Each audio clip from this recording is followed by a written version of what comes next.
Greetings and peace. I would like to start this with Bismillah ar-Rahman ar-Rahim, in the name of Allah, the Beneficent, the Most Merciful, and Assalamu alaikum wa rahmatullahi wa barakatuhu. Peace be with you and yours. Today's presentation, I would like to basically address the black church culture, which is embedded into Prince Hall Freemasonry and to that system. So bear with me here in this presentation as I build it up, build up the presentation and basically show the argument that's being presented here so you can properly understand it once the foundation of the conversation is built. So without further ado, I hope you enjoy this dialogue, and I represent myself for entertainment and free speech purposes only. Thank you.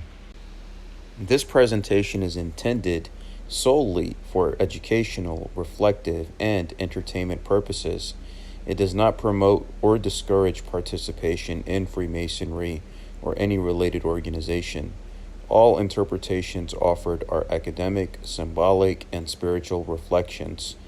The insights presented here combine esoteric, Sufi, and philosophical readings meant to deepen understanding of Freemasonry as a system of moral instruction through symbolism.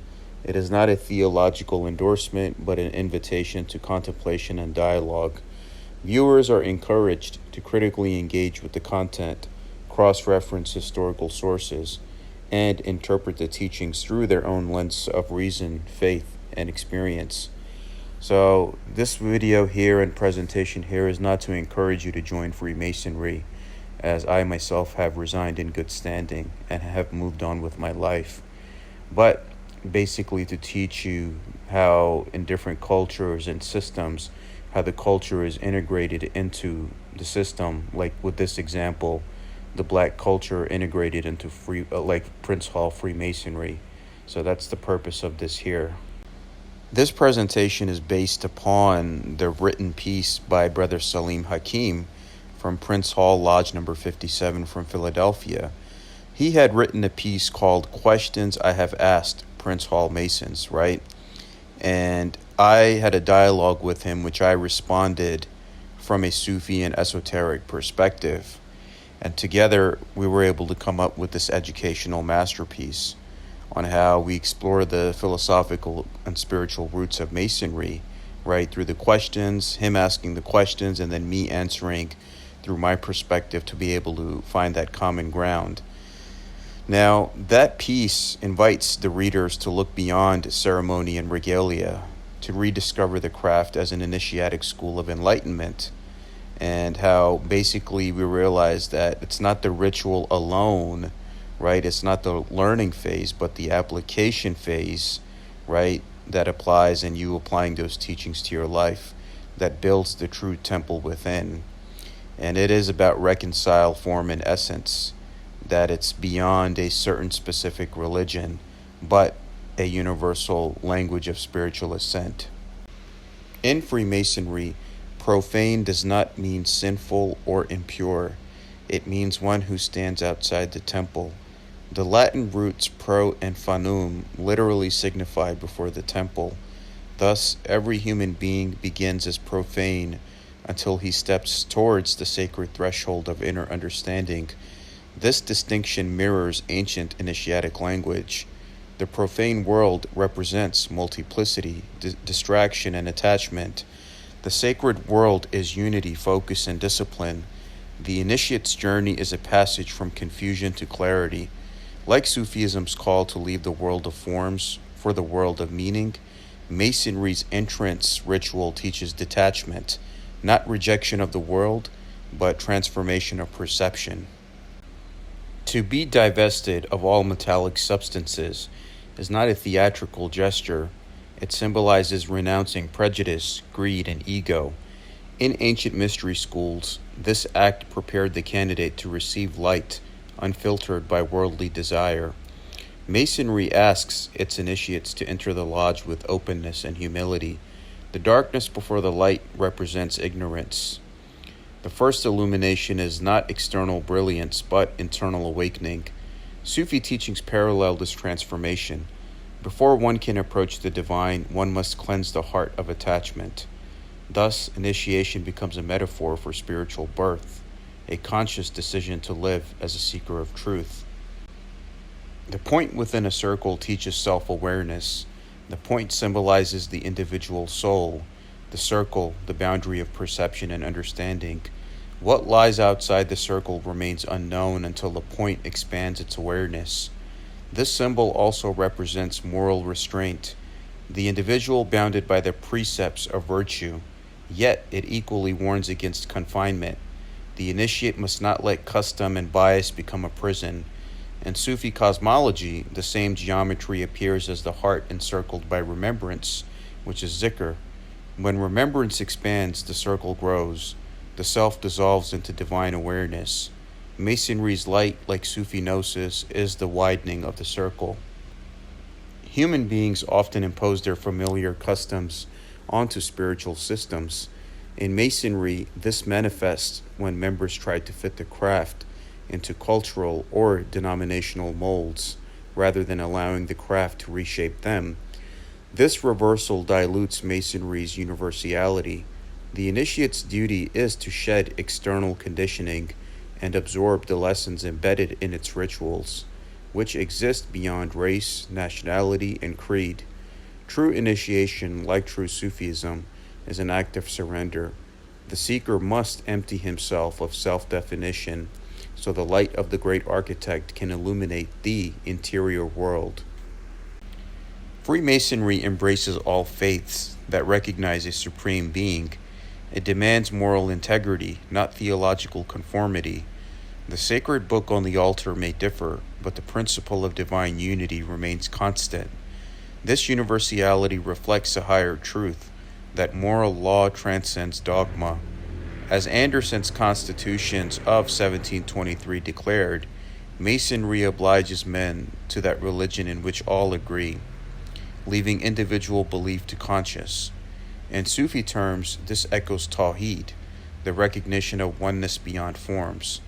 Masonry's silence on sectarian debate preserves harmony within diversity, a model sorely needed in today's divided world. So this is what true Freemasonry is teaching you, but no one is following this, whether it's in the Grand Lodge system, right, the mainstream system, or the Prince Hall system. So that's what the moral and philosophical teaching is teaching you. And that's why I say just take the teachings and apply it to your life, and don't waste your time with these lodges and Grand Lodges, because they're not following it anyway. The craft's wisdom is veiled in symbols, geometrical, architectural, and narrative. These symbols are not decorative. They are instruments of contemplation designed to awaken intuition and moral vision.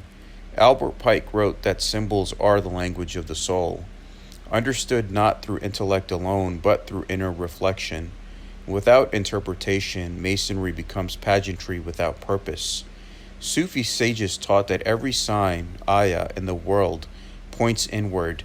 Likewise, every working tool in Masonry points to a virtue, and every degree represents a stage of consciousness.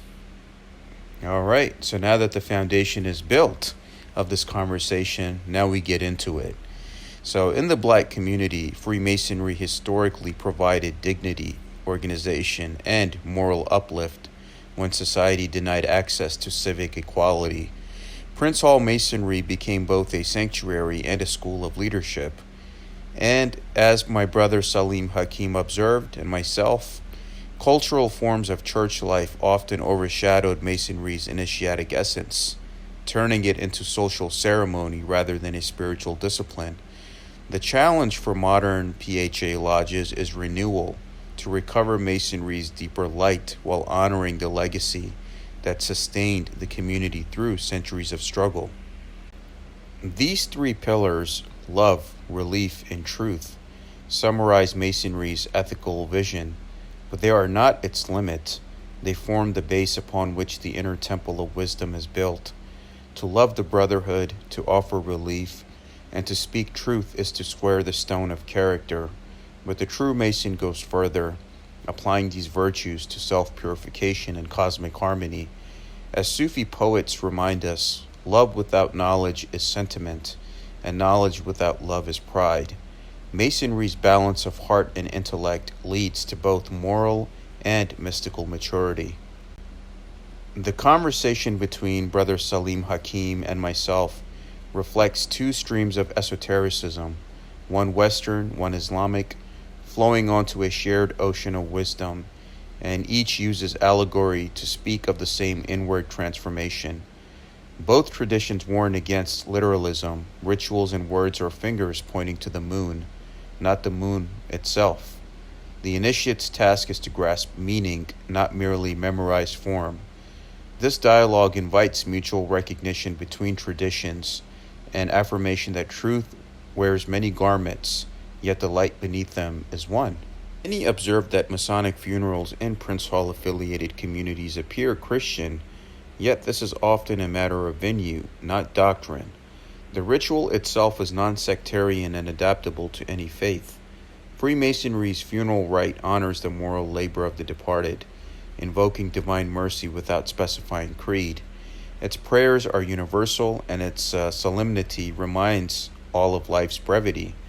In Sufi interpretation, such remembrance, dhikr al-maut, is a spiritual mirror, calling the living to awaken to their own unfinished work. Thus, the funeral becomes not a religious claim, but a moral meditation. So this is the first question that I responded to Brother Saliym Hakiym, that why are Masonic funerals often Christian? We got to realize that in Prince Hall Freemasonry, church partnerships have historically been practical expressions of unity within the Black community, where the church served as its most enduring institution. These alliances reflect heritage, not hierarchy. Masonry never required church membership. It asked only belief in God and moral uprightness. Understanding this distinction preserves the craft's universality. When Masonry is mistaken for a denominational society, its spiritual power fades. When its neutrality is honored, it uplifts all faiths. And that's the complaint that many of the PHA Masons make with me, like, hey, I feel like I'm sitting in a church service. That's not how it should be. Freemasonry reveres King Solomon's temple not as an architectural blueprint, but as a moral allegory. Its pillars, strength, beauty, and wisdom, ornaments, and chambers symbolize dimensions of the soul. The temple is the eternal archetype of order, proportion, and divine geometry, the cosmic pattern reproduced in human virtue. It is not bound to Israelite ritual, but to universal moral law. Just as Sufism reads the Kaaba as the axis of inner orientation, Masonry reads the temple as the structure of the awakened heart, a sanctuary built by discipline and devotion. Both esoteric Masonry and Sufism teach that the true house of God is not made of stone. It resides in the heart purified of ego and polished by remembrance. When the Mason builds his inner temple, he mirrors the Sufi's work of tazkiyah, self-purification. The Holy of Holies corresponds to the Sir, the innermost secret of divine presence. Thus, the Temple of Solomon and the Kaaba of the heart are one, symbols of a perfected human state aligned with the will of the great architect. If the craft is practiced only as performance, it becomes pretense, a shell of pageantry without spirit. But when its symbols are lived, Masonry fulfills its ancient charge to build men, not monuments. True initiation demands the inner labor of the rough ashlar, the daily smoothing of faults, the refining of thought and conduct. The tools of the workman are metaphors for moral mastery. In Sufi analogy, one who repeats dhikr without understanding resembles the mason who repeats ritual without reflection. Both polish the mirror, but only awareness reveals the image. Prince Hall Freemasonry stands as a testament to resilience. Founded in the crucible of exclusion, it became a beacon of dignity, discipline, and moral structure for Black America. Its ceremonies intertwined with church life, yet its essence was never ecclesiastical, it was initiatic. Its challenge today is renewal, to recover the study of symbols and reawaken the contemplative craft. By doing so, PHA Masonry can continue to lead as both cultural guardian and spiritual teacher, preserving identity while opening hearts to universal light. In Sufi tradition, the Prophet said, "The heart of the believer is the house of God." This aphorism aligns perfectly with Masonry's temple allegory. The lodge room, like the heart, becomes sacred only through intention. To build that temple is to discipline the passions, refine thought, and attune conscience to divine order. Every degree represents another chamber opened within. The initiate discovers that the journey's goal was never external. The stone, the altar, and the compass were always instruments for the architecture of the soul. Sufism and Masonry converge in their methods of silence, symbolism, and service. Both paths cultivate remembrance of God, of truth, of purpose, and seek to polish the heart into a mirror of the divine. Each employs discipline, the Sufi through spiritual exercises and adab, the Mason through ritual and labor. Both aim at the same goal, the transformation of self into an instrument of light. Their shared wisdom whispers, "He who builds outwardly without building inwardly erects ruins." Thus, the true master is not he who commands, but he who understands.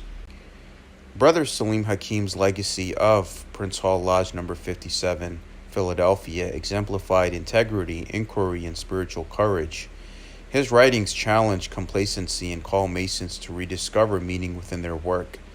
And through his dialogue with yours truly, he bridged scholarship and devotion, showing that critical thought and faith are not enemies but allies in the search for light. And his legacy, he reminds us as brothers, right, that the lodge's true pillars are wisdom, strength, and beauty, manifested through the character. And I encourage everyone to check out Brother Saliym Hakim's books as well on the Book Patch website. Freemasonry and Sufism share a single architectural principle, the building of the soul into harmony with the cosmos. Every symbol, tool, and allegory points inward to this construction. The Solomonic temple is not an edifice of stone, but a geometry of consciousness. When a Mason perfects his inner work, he contributes to the unseen architecture of humanity itself. To awaken the heart is to build the temple of light, where all paths meet, and the great architect is known not through creed, but through wisdom and love. Here are the references and acknowledgments. And again, I encourage you all to check out Brother Saliym Hakim's books on the Book Patch website, and I'll put the link in the description below. End of presentation. For reflection, not recruitment. Thank you for your attention. Thank you for watching. If any questions or comments, please email me at salmansheikh911@gmail.com. And all my work is for the purpose of fair use, nonprofit, entertainment, education, and free speech purposes. Thank you so much. All rights reserved.